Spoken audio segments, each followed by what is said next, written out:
Halo pemirsa Not Slim Boy TV, sebuah kesempatan yang luar biasa. Not Slim Boy bisa mewawancara Panji di tempat yang luar biasa. Dimana itu nanti lu sebentar lagi akan tahu.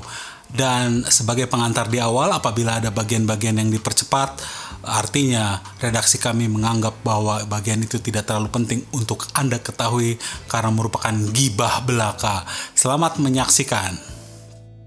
Oke, ketemu lagi dengan gue di Not Slim Boy TV dan kali ini lokasi syutingnya di Indosiar. Gila nggak? Betul. Di kandang macan. Di kandang macan. Ini gue adalah masuk ke sarang penyamun ya. Orang-orang yang pengen. Sam kan sering juga tuh berkomentar di sosial media. Iya iya. Gue sering Gantung. Oh, kalau nggak di sini lo ngomongnya katro. Enggak juga. Ini dalam rangka sebenarnya kita ngobrol-ngobrol Panji mau tour ya. Iya. Ini sebenarnya mungkin followers gue pada bingung apa yang terjadi karena foto yang kita tweet lokasinya bukan ini, tiba-tiba videonya ini. Ah iya. Jadi waktu itu ada ada kendala-kendala teknis yang tidak usah kita ceritakan. Intinya dalam rangka Panji tour ini dia mengundang gue untuk meliput dia di YouTube gue. Jadi iya betul. Ji, gue minta tolong tepatnya. Enggak. Makasih loh. Ji, jadi gini loh Ji. Panji itu adalah seseorang yang gua kenal bisa dibilang kalau stand up comedy adalah sebuah band, ya, lu tuh adalah lead vokalnya. Waduh. Lead vokalnya jadi Sulit. makanya lead vokal itu adalah juru bicara. Itu kayaknya ya, namanya dari situ ya. Bisa jadi. Belum tentu motor dari bandnya ya. Lu lead vokal dari band yang namanya stand up comedy karena kalau Radit dia punya band sendiri ya. Radit dia punya band sendiri. Lu apa? Kalau gua itu sekarang di jalur indie gitu. Oh. Gua itu bukan tergabung di band stand itu? Bukan. Jalan sendiri. Jalan sendiri nggak masuk gua. Ibarat pergerakan lu tuh siapa? Tan Malaka. Oh, Tan Malaka. Gue siapa? Soekarno. Bini gua banyak berarti. Itulah gue. Itulah Soekarno. Gak tahu apa-apa tapi jadi lead vokal. Ya. Dan si Radit itu Belanda. VOC. Belanda lagi. Tapi gini loh. Sangat beda antara lu. Masa Radit? Orang lagi ngomongin pergerakan Radit Belanda penjajah dong. Brengsek.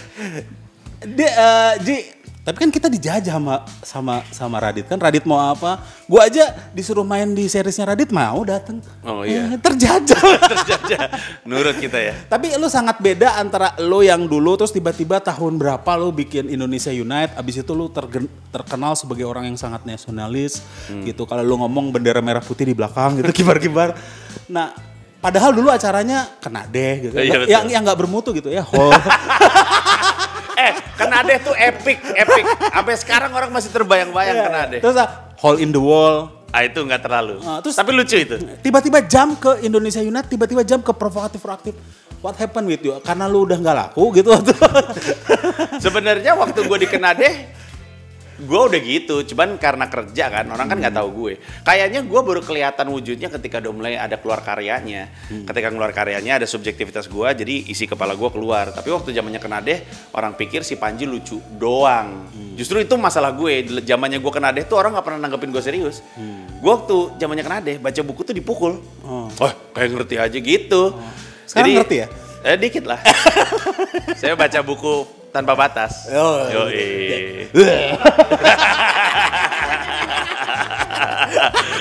Sama apa buku pertama lu? Penggalan Kisah Negeri. Keren itu, buku keren tuh. Revolusioner. Jadi kenapa ada jam itu? Kenapa tiba-tiba lu ngomong nasionalisme? Nasionalisme. Sebenarnya kan kalau Indonesia United kan gue bukan pelopornya ya. Gue persis kayak stand up comedy. Gue ada di dalam terus ke bawah ke gulung. Gue nggak pernah bilang gue pemicu stand up comedy. Enggak. Gue selalu bilang itu Radit sama Ernest. Ernest mungkin tepatnya karena dia memutuskan untuk bawa handycam gitu. Oh iya. Jadi bawa handycam aja ya. Jadi itu menjadi sebuah itu ya. Padahal idenya Ernest cuman kayaknya gue rekam gue taruh di YouTube. Tapi karena ada Radit. Jadi terus meledak viral ya? kan. Ada Serina juga ya. Pada saat itu dengan pacar barunya. So anyway, gue waktu Indonesia yang terjadi itu gue cuma ikut ngedorong aja. Tapi karena gue vokal, gue ke bawah-bawah. Dan di antara orang-orang yang ngedorong, mungkin gue, Glenn, Barry, Likumahua tuh salah satu orang-orang yang entertainer yang terlibat. Kalau provokatif-proaktif terjadinya adalah karena pada masa itu gue mulai punya kepedulian sama Indonesia, mulai punya kepedulian sama politik. Dan lagi nggak ada acara yang lain di TV gitu ya? Lagi nggak ada duit. Sekarang udah banyak ya? Lumayan Di lah. Indosiar banyak loh. Dari tadi takut mulu untuk ketawa aja teh nggak akan di. Gak apa-apa. Rantai nggak enak soalnya ada juri di sini. Lu juri ya? Gua ngenilai Rantai. Gua mengamankan Lu sudah orang-orang ini udah supaya bisa merasa jalan. layak gitu untuk membuat mereka itu tersisih atau enggak lu merasa layak ya? Pengennya sih lu, tapi lu nyampah sih di Twitter.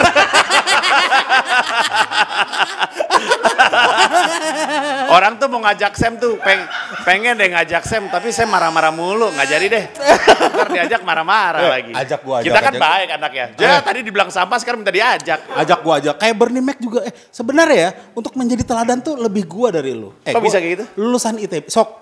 Ayo mungkin lulusan ITB, Bol. Ya tapi kan lu ITB-nya seni rupa.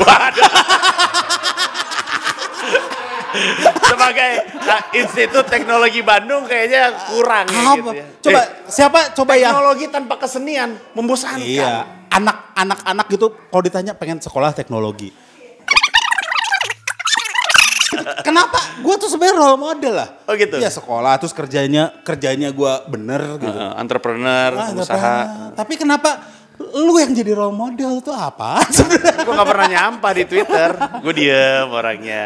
Iya. Kesel juga gue diem aja anaknya. Lu sempet kesel gak sama gue tweet gue gitu? Gak pernah. Justru yang jadi masalah itu adalah orang yang berpikir kita berantem di sosial media. Oh. Karena mereka gak kenal lu kan. Jadi ketika... Dan dia DM lu? Enggak. Enggak Orang mention di Twitter. Ngelapor lu. Itu pengen dikasih kerjaan sama lu. Apa urusannya? Di Twitter tuh misalkan kayak Sam nge-tweet apa gitu. Terus orang suka nge-retweet terus mention gua gitu. Bang gitu kayak gitu. Sama kayak lu juga. Gua gak pernah ngomongin lu. Lu pernah ngomong no mention nih ya terus di CC ke gue.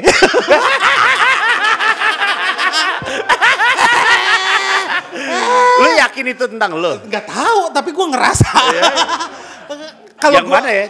Iya tiba-tiba pokoknya gue lagi nge-tweet apa. No mention nih ya. Terus di CC ke gue. Iya.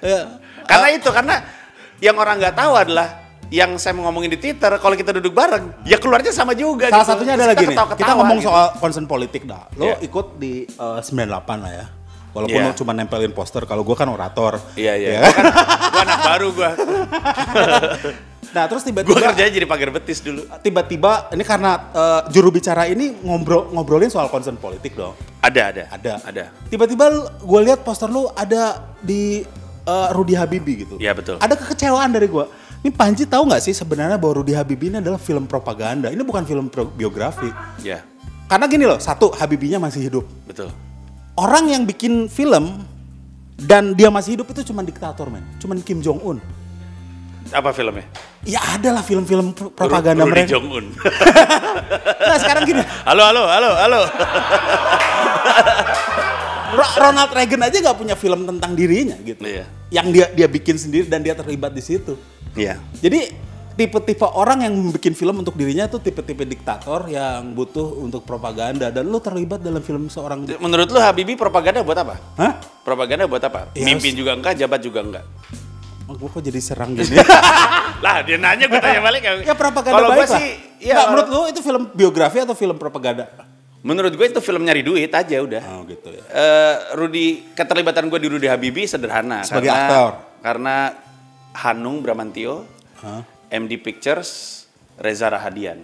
Waktu gua baca skripnya, itu bukan Habibie Ainun. Lu nonton Habibie Ainun gak sih? Nonton tapi bajakan. Waktu gua lihat skripnya ternyata tidak terasa seperti film Habibie Ainun, ada aspek sejarahnya, ada aspek politiknya dan segala macam ya. Karakter gua tuh politis banget sih, Peter Bangmasa. Gue tertarik sama skripnya. Jadi gue ambil kesempatannya bahwa Rudy Habibie itu menyinari. Jadi kan ada Habibie menyinari sisi sebelah sini dan gak kelihatan negatifnya. Gue ngerasa itu hak prerogatif orang berkesenian aja. Kalau misalkan lo nggak suka ngelihat Habibie cuma disinarin bagusnya, ya lo bikin film tentang Habibie. Gak ada yang mau modalin. Hah? Gak ada yang mau modalin. Oh ada aja. Ada yang mau modalin saya untuk bikin film. Film itu suka nggak suka hanya menyinari sisi terangnya Habibie kan. Film itu ya. Nggak ada dibilang karena kan bahwa- diambil dari buku dia. Foto apa misalnya PTDI adalah banyak hutangnya. Nggak ada. Nggak ada sayangnya, nggak dibahas di situ.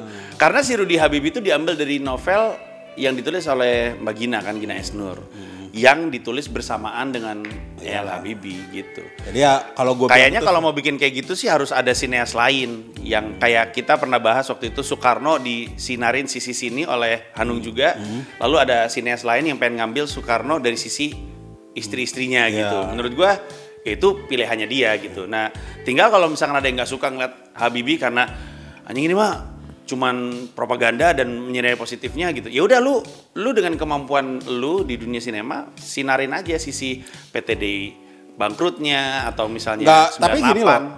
Artinya kalau kayak gitu bilang bahwa ya gue udah ngambil sisi ini. Itu sama dengan Arifin Senur dulu yang terlibat dalam film pemberontakan G30 SPKI dan banyak sineas lain juga yang memprotes kan. Terus katanya di situ dibilang Arifin Senur akhirnya Dibilang apa? Ya dia terpaksa lah menerima itu dan akhirnya matinya kan nggak jauh dari film G30S itu dirilis gitu. Artinya menurut gue sih kalau ada kesadaran bahwa sisi ini nggak semuanya benar, harusnya ya sineas juga nggak olah gitu. Kecuali memang sineasnya bilang gue memang searah ini dengan skrip ini. Ya. Kayaknya sih kalau dari sisi Hanung ya, kayaknya sih yang membuat dia menarik adalah mungkin Habibinya adalah orang yang kontroversial. Habibie hari ini ya, Habibie hari ini kontroversial. Tapi gue pengen ngasih lihat Habibie kuliah. Habibie kuliah kan nggak ada dosa gitu, anak rantau aja gitu. Jadi yang disinari sisi itunya, gitu. Ya sih sebenarnya gue sih mempertanyakan keterlibatan lu di situ lah nantilah ya. Nanti kita bikin Sam. Oh sisi gue akan bingung. Oke, next ya. Jangan terlalu banyak gibah ya. Oke, Ji. Apa sih jamnya tiba-tiba lu dari hole in the wall terus kena deh dan sebagainya tiba-tiba lu ngomong nasionalisme? Sebenarnya ada beberapa faktor penyebabnya. Ngerjain yayasan kanker salah satunya. Ngerjain yayasan kanker tuh membuat gue terlibat dalam rumah sakit pemerintah. Terus ngerti sistem Darmais ya. Rumah sakit negeri. Ngerti sistem, ngerti pemerintahan, terus ngerti rujitnya, ngerti ribetnya. Terus Itu jadi bukan pemerintahan loh. Itu dari Yayasan Super Smart kalau nggak salah. Ya kan itu ada lagi tuh urusannya, ada cerita berbeda lagi tuh soal itu. Tapi intinya jadi paham. Habis itu karena kerjaan juga gue dibawa keliling Indonesia kan. Jadi gara-gara jadi presenter gue udah sempat ke Aceh sampai ke Papua. Terus udah gitu setiap gue ketemu orang-orang tuh selalu ngedropin masalah ke gue. Jadi gue dicemplungin dalam sebuah kondisi jadi terpaksa ngelihat Indonesia. Terus udah gitu gue harus berbuat sesuatu gitu. Mulailah kepikiran itu. Nah dalam pencarian gue soal itu gue ketemu Jon Stewart The Daily Show, Jon Stewart di YouTube. Terus gue kagum ngelihat kemampuan dia.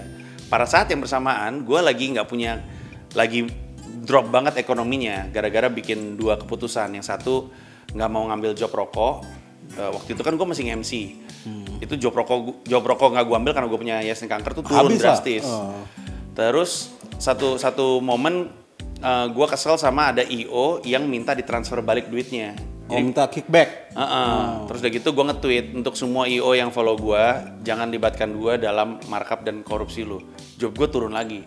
Jadi pada masa itu tuh gue lagi rumit, nggak punya kerjaan, gue lagi jalan di PIM. Ketemu Tommy Cokro. Tommy Cokro bilang, dulu lagi ngapain sekarang? Nggak ngapa-ngapain sih. Itu kayaknya Metro lagi nyari program untuk anak muda, lu ada ide nggak? Situlah peluang gue. Di saat gue mepet aja idenya masih idealis, provokatif, proaktif. Justru saat mepet harusnya orang idealis. Harusnya. Begitulah. Itu Panji banget, ngambil Rudy Habibie, idealis. Film propaganda ya. Nah sebenarnya gini loh, ada bahayanya ketika Panji masuk Rudy Habibie. Oh berarti Habibie. Ini balik lagi nih ke Rudy Habibie, ini kita mundur. Iya udah. Soalnya nanti ujungnya ke Ernest nggak enak. Ya. Ngomongin Ernest tuh susahnya kenapa? Karena dia Cina, jadi rasis. Ini kayak kita kalau mau mengkritik orang yang adalah bagian dari minoritas, orang jadi saru antara kita lagi mau kritik atau kita lagi rasis ya. Ahok kenapa hebat? Karena dia Cina. Iya, coba dia biasa aja. Biasa aja coba. Itu udah ditendang lagi orang belagu gitu. Oke ya, berikutnya Ji. Ji. Gue jadi bingung nih Ji. Enak ya. Enak ya ini di depan kita ada Wawan nih yang kemarin katanya pecah ya. Ini sih di depan sih komika-komika. Papan atas ya. Yoi. Papan tengah lah ya. Mediocre. Ya. Kan semua dari bawah. Oh, belanja. iya. Kan kita nggak tahu nih ntar jadi legend ya. Mending kita Kan baik-baik kerjaan aja lu sama di bank mereka. gimana? Desain anjing. Full entertainment. Goblok banget.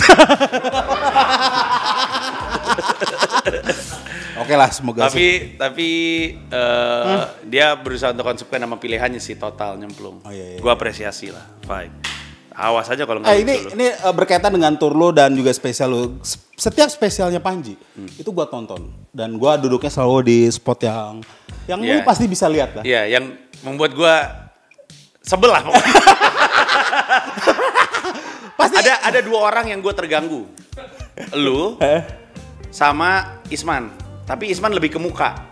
Isman kalau lu pernah Gue sangat menikmati lagi show lu. Lu lihat dong, gue ketawanya lepas gitu kan. Iya, gua kan ngedit DVD gue sendiri. Lu sempat standing ovation juga sih di akhir gitu. Tapi kalau lu tuh lebih ke gua tahu di kepalanya Sam nih pasti dia lagi berargumen sama gua. Mulutnya nggak keluar. Jadi kalau gua lagi lempar premis si Sam nggak gitu sih sebenarnya. Kepalanya muter. Dan akhirnya beberapa premis lu gue bahas di spesial gue. Iya betul. Itu sebentuk apresiasi. Betul. Terima kasih banyak. Artinya gue tahu dan ingat premis lu. Iyalah. Yang salah itu.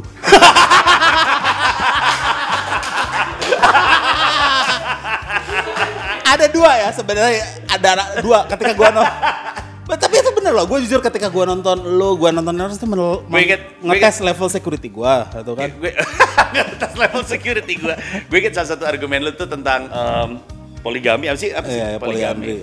Iya, artinya kan lu bilang bagi 10 juta 10 juta. Nggak mungkin, lu tetap akan spend 30 juta, si Gamila dapat 90 juta. Bener. Nah, terus gue bilang gini, panjang. itu dua ya, bahwa gue mau menunjukkan bahwa gue lebih lucu dari lo. Kedua, gue pengen nunjukin bahwa sesuatu yang bagi lu punchline, bagi gue masih premis. Boleh. Masih setup, masih bisa gue main. Boleh. Nah, tapi kan itu tidak menjawab bahwa tiket lo lebih laku itu urusan lain kan. Iya. Ya kan orang mau beropini dia lebih lucu sih, hak dia. Tapi kan Enggak, kita gue berdiri memang di lebih atas lucu, fakta. gue yakin. Hanya lu lebih laku itu gue yakin juga. Iya, Katanya Ernest selalu punya kesulitan untuk membuat materi katanya, tapi dia force himself.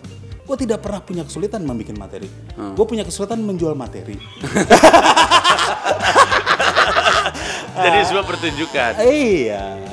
Gue susah menjual, katanya lu mau bantu. Tenang. Itu janji gue ke anak-anak juga. Gue udah pernah bilang ke mereka kok. Mereka mah udahlah dapat duit banyak dari sini lah. Belum tentu. Ini kan baru step awal. Oke, Ji. Berikutnya adalah berapa nih harga? Ini yang terakhir ini akan berapa targetnya? Karena lu dari Bhinneka Tunggal Tawa lu 2 show. 400 kali 2 ya? Enggak, yang kedua kan cuma setengah, jadi 600-an. 600, terus akhirnya lo di Museum Nasional 800. 800, terus kemarin di Teater Jakarta 1.200. Nah, ini berapa nih? Yang ini di The Casablanca Hall, Kota Casablanca, kapasitasnya 3.000. Wah, 3.000. 3.000 kursi, 3 kelas. Tanggal Platinum, 10 Gold, Silver. Desember. Betul, tanggal 10 Desember itu hari HAM. Nah, dipilih barengan antara Lu gua dan selalu Kontras. harus ada gimmick-gimmick gitu loh ya. Itu pilihannya Kontras.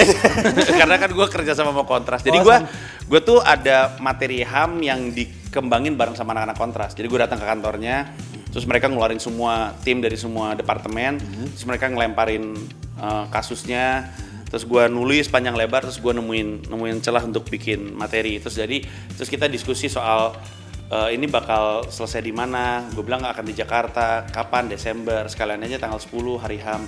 Tanggal 9-nya kan hari anti korupsi sedunia. Tanggal 10 hari apa itu? Hari HAM sedunia. Sabtu. Hari Sabtu. Dan hari keduanya DWP ya untuk yang mantau. Jadi tiket mulai dipasarkan 17 Agustus itu presale 1. 17 September itu presale 2. 17 Oktober harga normal. Oke. Gue ngejual 3.000 tiket harus dari jauh-jauh hari. Jadi lu korpri banget ya, 17 Agustus. Harus berdepatan dengan tanggal 17. Kalau kata Sam ini pasti ada katanya sama image nih. Oke, apa bedanya Panji di Bhinneka Tunggal Tawa, Merdeka Dalam Bercanda, Mesake Bangsaku dengan juru bicara ini? Gue juga selalu kesulitan ngejawab pertanyaan ini, tapi rasanya sih kalau dari gue sendiri, inceran gue adalah mencoba jadi lebih baik aja.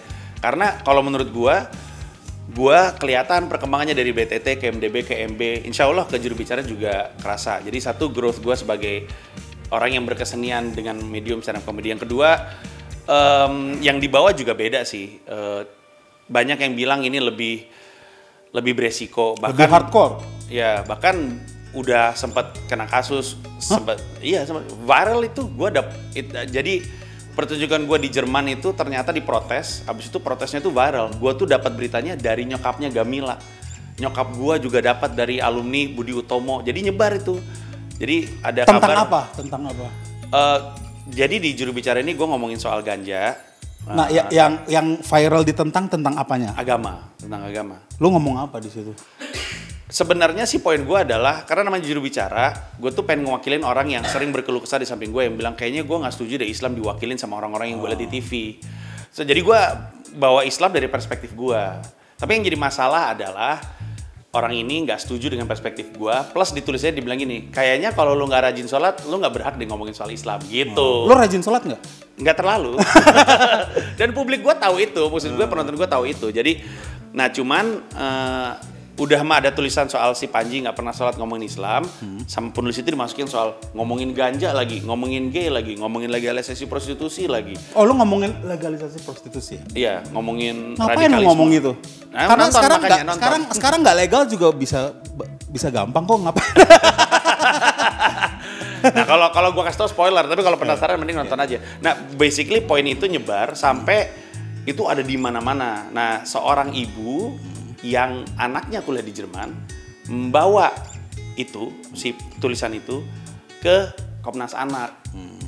Dia bilang si Panji merusak anak-anak, sampai Komnas Anak nggak ditanggepin karena anaknya mahasiswa nggak masuk anak-anak. Jadi lolos. Gitu. Tapi ada satu masukan untuk Panji bahwa kata legalisasi kurang tepat karena di negara-negara maju sendiri yang quote unquote melegalisasi prostitusi, itu kata yang tepat adalah dekriminalisasi. Iya. Semi pernah ngomong itu. Gue setuju juga. Sebenarnya poinnya bukan legalisasi, dekriminalisasi. Artinya it's not a crime. It's not a crime. Tapi kalau melakukan itu ya mungkin akan dipandang buruk sama masyarakat. It's your choice. Itu pilihan lo. Ya betul. Dekriminalisasi. Tapi masalahnya tidak lazim sih ya. Maksud gue secara diksi gitu untuk ngomong dekriminalisasi. Tapi itu argumen yang menarik. Oke. Berikutnya nih. Waktu itu apa aja sih, kayaknya percakapannya lebih menarik. Pressure sekarang ada yang nonton. Oke ya. Oke. Gue mau nanya nih ya. Dari 3.000 seat itu, lo break even di berapa? Saya pernah nanya ini terus gue dimarahin sama Sam. Artinya gini loh, supaya teman-teman gini loh. Gue segini-gini sama Panji, gue selalu nonton pertunjukan lo, bahkan pertunjukan lo yang gak penting itu, ya gue cuma pengen. Yang mana pertunjukan gue yang gak penting? Yang itulah yang suka di Kuningan itu, gue cuma pengen lihat istri lo. Iya, gue pengen lihat bini lo nyanyi sebenarnya. Gue fans bini lo, men. Iya, gue juga bingung. Istri gue yang ngefans orang-orang keren, tapi mereka gak follow gue. Gue yang follow istri gue keren-keren gini ya. Gue masih follow lo, jaga perasaan Gamila. Gue anjing ini tuh gak penting banget, gak enak sama Gamila udah. Gamila senjata rahasia. Tau gak? Gue beli di iTunes albumnya Gamila. Enak gak? Enak. Begitu ada yang featuring Panji, apa sih ikut-ikutan dia? Lu mau gak interview Gamila? Buat Not a Slim Boy TV. Boleh. Boy TV. Suatu saat lah. Ya, promo. Beli juga di iTunes albumnya Gamila. Gue beli kan di iTunes kan. Enak. Tapi di lagu keberapa ada lu nge-rap, anjing ini ngapain sih lu? Katanya lu suka lagu gue, lu bilang. Lu pernah bilang lu suka lagu gue. Iya, kalau yang itu yang jalan-jalan ke pasar lagu Melayu, ketemu Mbak Ayu, itu bagus. Terima kasih. Jarang-jarang dipuji sama Sam. Checklist dipuji Sam. Iya kan, itu keren itu lagu itu. Ya, sekali seumur hidup sih. Lagu kayak gitu. Lagu itu sempat jadi jingle iklan. Gini-gini gue sebagai rapper. Sukanya tuh lagu itu. Itulah nasionalisme gue tuh gitu. Dan itu sangat Marxis. Ketemu Mbak Ayu minum teh. Asik ya? Yo, kiri. Kiri banget. Kiri depan coy. Halo. Ya ada gini loh, ada kritik gua sama teman-teman komik juga bahwa ketika lo punya kesempatan jadi selebriti, walaupun selebriti grade B lah ya, Lu lupa sama masa lalu lu. Apa masa lalu gua apa? Lu lupa nggak kalau misalnya Denny Gitong. Denny Gitong tuh dulu buruh. Buruh ya. Buruh kerja di pabrik beneran, men. Lu punya nggak materi tentang buruh? Nggak punya. Nah itu jadi siapa lagi yang membela buruh kalau bukan? Ya tapi kan orang berkesenian kan lu susah maksain keresahannya dong. Ya artinya gua nggak pernah dengar material tentang IT. karena IT itu bukan masa lalu gua ketika gua susah, men. Itu udah enak. Nggak, tapi maksud gue kan lu ngerti IT, di dunia IT pasti ada masalah gitu. Maksud gue kalau lu mau Gua mengajukan sebenarnya di sebagai IT itu daya analisis gua sih yang gua pakai di stand up comedy gitu. Iya. Bisa juga Denny Gitong ingin lari justru dari dunia buruh karena masa lalu yang kelam terus pengen ngomongin hal yang lain.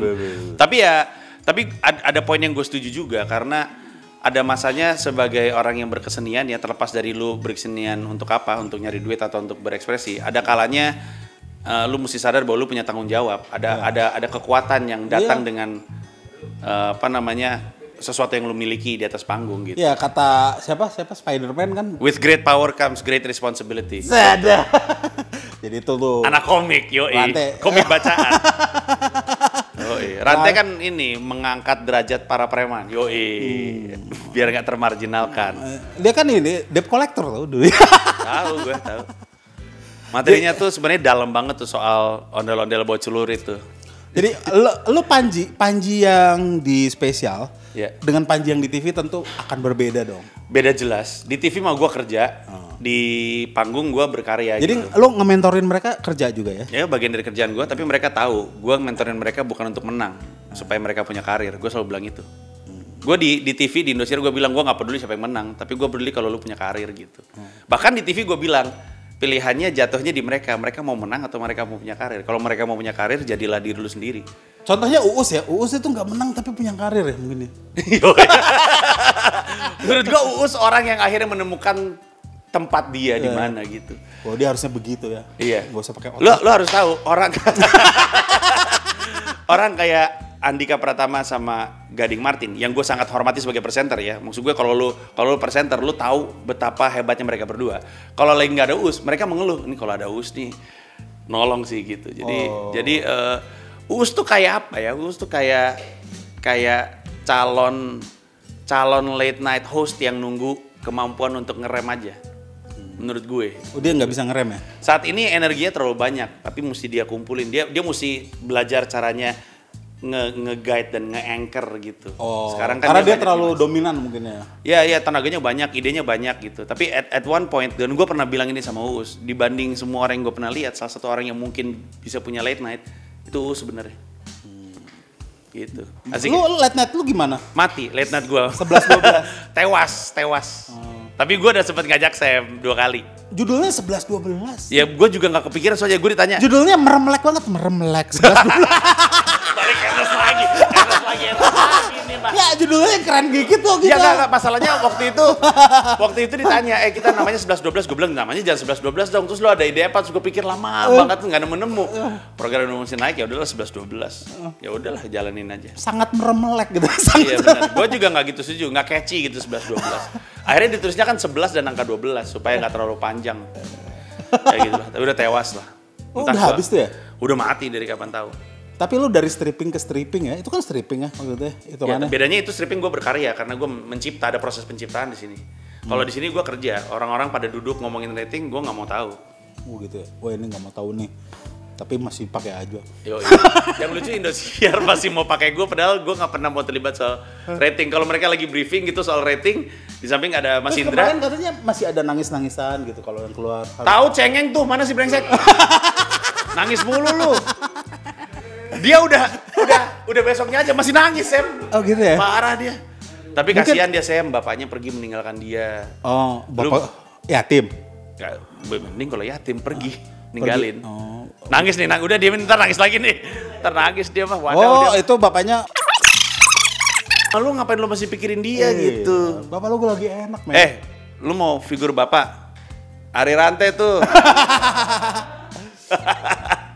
Gak apa-apa lah. Nangis lagi nih anjing nih, nangis. Mungkin dia bisa menjual diri ketika dia nangis karena materinya terbatas. Dia dimarahin dia mamanya. Marahin dia mamanya, Sam. Kenapa? Ngapain sih kamu ngomongin begituan gitu? Oh, jangan. Lo jangan menyakiti hati ibu lo lah. Yo. Ngapain sih kita ngomongin dia? Penting banget sih lo. Oke Ji. Apa? Kayaknya lo juga mau mentoring ya di sini. Oh iya, sorry guys. Terakhir ya tanggal 17 lo udah mulai pre-sale ya, tanggal 17 lo lebih pre-sale. Nah, satu kalimat terakhir lah. Artinya apa sih yang lu sajikan terutama untuk teman-teman yang nonton lu dari Merdeka Dalam Bercanda, terus Bhinneka Tunggal Tawa, Mesake Bangsaku. Nih gue kan nonton tiga-tiganya nih. Apa yang alasan gue nih, karena gue kalau ngeliat Panji di TV agak cupu kan. Lu juga Sam. Kita semua kalau di TV cupu, nggak keluar tajamnya. Maksudnya kenapa gue harus datang ke sini? Nggak harus. Harus dong. Enggak lah, gue nggak butuh duit lu kalau lu nggak pengen aman. Tapi karena lu bisa rugi kan katanya. Ya memang. Tapi poin gue gini,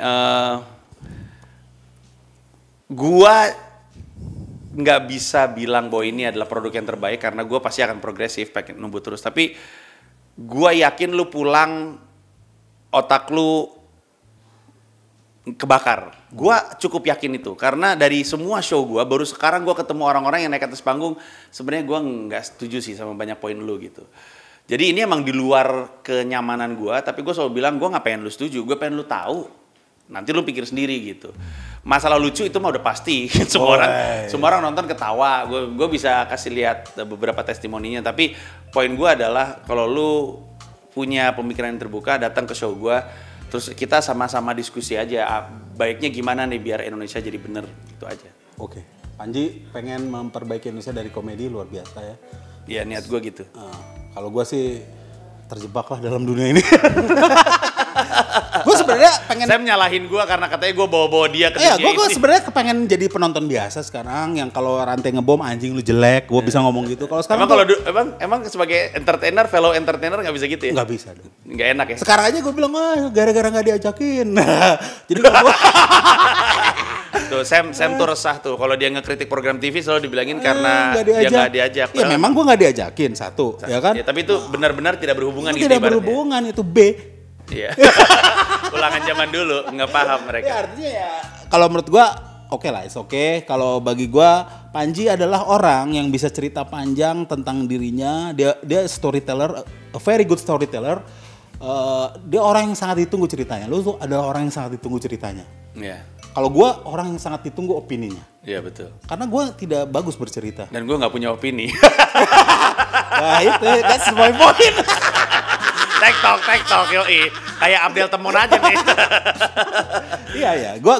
Gua bercerita, jadi gua sangat highly opinionated. Tapi gua juga, gua rasa di sini Panji akan banyak juga beropini. Jadi kalau gua simpulkan, kalau lu pengen melihat Panji beropini, datanglah ke juru bicara. Dia take responsibility to be lead vocal of stand up comedy, lead vocal. Ya kan lu sebenarnya take responsibility untuk itu. Lu datang tanggal 10 Desember dan mulai dipasarkan 17 Agustus. Informasinya di jurubicara.id. Jurubicara.id. Oke ya? Sampai jumpa di Not Sampai TV di one on one berikutnya. Dadah. Oke. Thank you. Teriak dong. Arahin ke sana kameranya.